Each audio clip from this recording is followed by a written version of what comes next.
Registers in series combination. तो series combination का मतलब मैंने आपको बताया था, जब आप एंड टू एंड डिवाइसेस को जोड़ते हैं, या फिर आप ऐसे याद रख लो कि अगर करंट चला तो सभी डिवाइसेस में सेम करंट जाएगा, तो उन डिवाइसेस को हम बोलेंगे सीरीज में, है ना।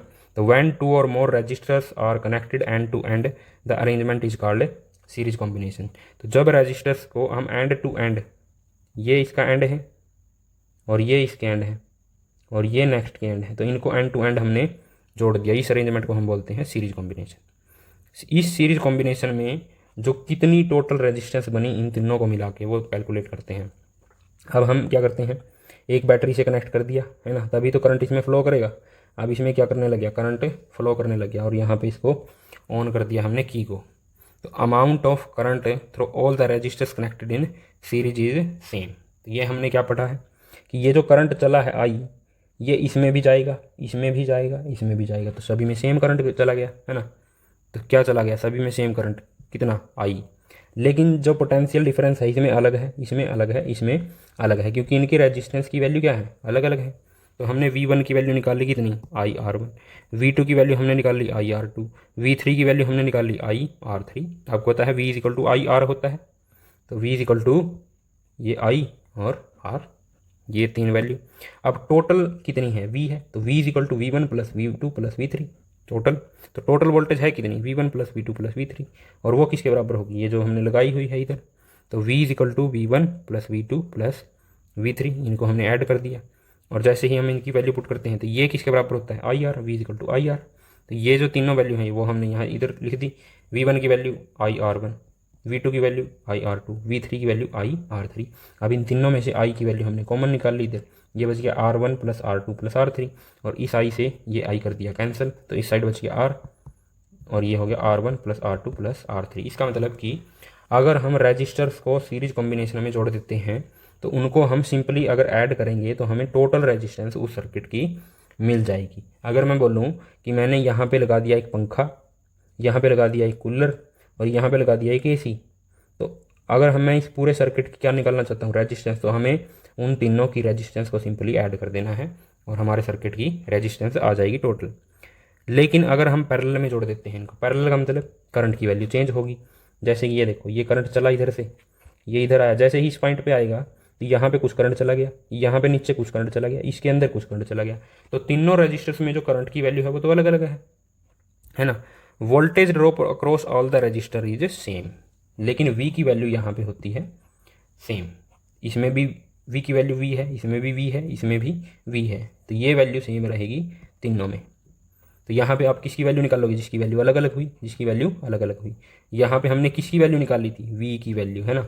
ये देखो V की वैल्यू हमने निकाल ली थी, और यहाँ पे अलग अलग वैल्यू किसकी हो गई, I की हो गई, तो हम I की वैल्यू निकाल लेंगे। I is equal to V divided by R1, I2 is equal to V divided by R2, और I3 is equal to V divided by R3। और ये किस लॉ से हमने निकाला है, ओहम्स लॉ अप्लाई करके, है ना। V is equal to IR apply करके ये वैल्यू निकाल ली हमने। अब हम क्या करेंगे, टोटल करंट, है ना, टोटल करंट की वैल्यू कितनी है, टोटल करंट तो कितना होगा, I होगा ना। तो total current is equal to I1 plus I2 plus I3, है ना। यानी कि यहाँ से करंट गया था I, और यहाँ पे जाके बट गया I1 में, I2 में और I3 में। अब वापस यहीं पे आके फिर से मिल गए सारे के सारे करंट, है ना। तो वो कितने बन गए, I बन गए वापस से। तो यहाँ पे I की वैल्यू कितनी, I1 plus I2 plus I3। तो इन तीनों की वैल्यू पुट कर देते हैं। इस I की वैल्यू कितनी होगी, V divided by R is equal to, इसकी value V divided by R1, ये इधर, इसकी वैल्यू I2 की value V divided by R2, I3 की value V divided by R3। अब ये जो V है इसको हम ले लेते हैं कॉमन ऊपर से, ये V को हमने निकाल लिया कॉमन बाहर, अंदर क्या बचा 1/R1, ये 1/R1, 1/R2, 1/R3, और इस V से ये V कैंसिल, तो इस साइड बच गया 1/R, तो 1/R is equal to 1/R1 plus 1/R2 plus 1/R3। यानी कि अगर मैं रेजिस्टर्स को पैरेलल कॉम्बिनेशन में जोड़ूंगा तो जो रिजल्टेंट रेजिस्टेंस है वो आएगी 1/R, ये इस R की वैल्यू निकालनी होती है, is equal to 1/R1 plus 1/R2 plus 1/R3। और अगर और भी रजिस्टर जुड़े हैं तो ऐसे ही 1/R4 plus 1/R5 plus 1/R infinity, कहीं तक चले जाओ, कितने भी रजिस्टर जोड़ दो।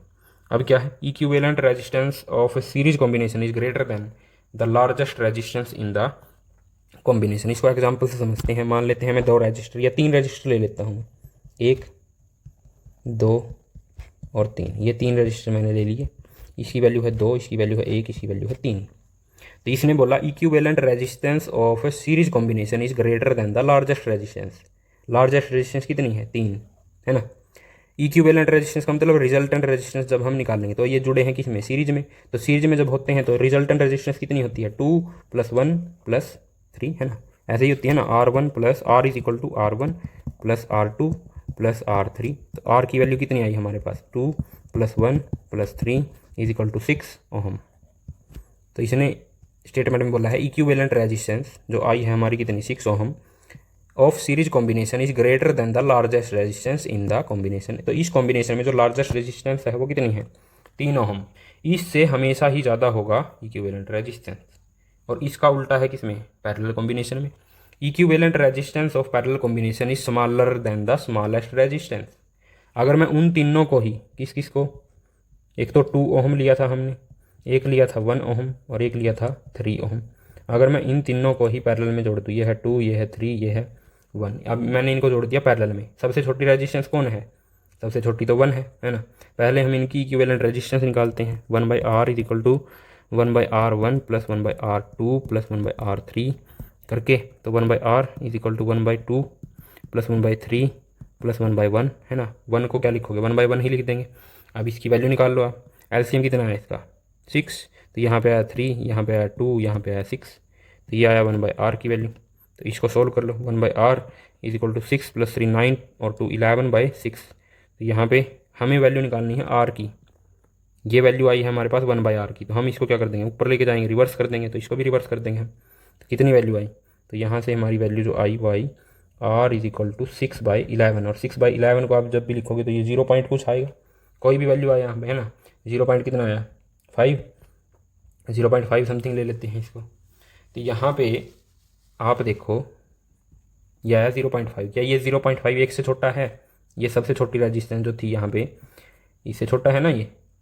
तो ये स्टेटमेंट यही बताती है कि अगर आप पैरेलल कॉम्बिनेशन में रेजिस्टर्स को लगाओगे तो जो सबसे छोटा रेजिस्टेंस है उससे भी छोटी आएगी हमारी टोटल वैल्यू।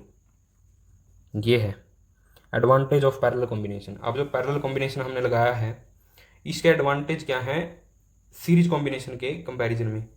तो आपको पता ही है, अगर हम ऐसे लाइन में ही लगा देंगे सभी को, तो अगर यहाँ से कुछ अप्लाइंस हम एक डिवाइस को हम बंद कर देते हैं तो सारी की सारी बंद हो जाएंगी, है ना। इन series combination failure of one component, एक डिवाइस अगर बंद हो जाती है, will stop all the component, तो वो सभी को रोक देगा in the circuit. This does not happens in parallel. Parallel में ऐसा नहीं होगा। पैरेलल में ऐसा क्यों नहीं होगा? देखो इधर, अगर मैं इसको बंद कर देता हूँ तो ये करंट यहाँ चला गया, ये करंट यहाँ चला गया, तो इन करंट्स को तो कोई रोकेगा नहीं ना, ये वापस सर्किट में चले जाएंगे ऐसे। ये यहाँ से ख़त्म भी हो गया इधर से, है ना, सिंपली। लेकिन सीरीज में ऐसा नहीं है। In parallel combination you can operate any component independently. Parallel combination में आप किसी को भी कभी भी बंद कर सकते हैं, लेकिन सीरीज में अलग अलग बंद नहीं कर सकते। Electric current through all the component remains different but in series it remains same. तो यहाँ पे पैरेलल कॉम्बिनेशन में जो करंट की वैल्यू है वो क्या रहती है? अलग अलग। अभी हमने देखा था यहाँ पे क्या था, यहाँ से जो करंट गया वो इसमें अलग गया, इसमें अलग गया, इसमें अलग गया, लेकिन वोल्टेज की वैल्यू कितनी है? सेम। हमारे घरों में जो वोल्टेज आती है वो कितनी आती है? 220 वोल्ट। तो अगर सारे कंपोनेंट ऐसे पैरेलल में लगे हों तो सभी को क्या मिलेगा? इसको 220, इसको 220, इसको 220, लेकिन करंट की वैल्यू सभी में क्या होगी? अलग अलग, है ना। तो ये बेनिफिट है पैरेलल कॉम्बिनेशन का। उसके बाद total resistance of a parallel circuit is less than that of A series combination. तो टोटल रेजिस्टेंस जो है पैरेलल सर्किट की वो हमेशा लेस होती है किससे? सीरीज कॉम्बिनेशन से। ये तो हमने पढ़ा ही है ना। अगर आप पैरेलल में सर्किट पैरेलल में जोड़ोगे तो पैरेलल वाले की रेजिस्टेंस क्या आती है? बहुत कम आती है ना। तो ये क्या है? फ़ायदा है, क्योंकि जितनी कम रेजिस्टेंस उतना ही वेस्ट होगा, क्या कम वेस्टेज होगी कम।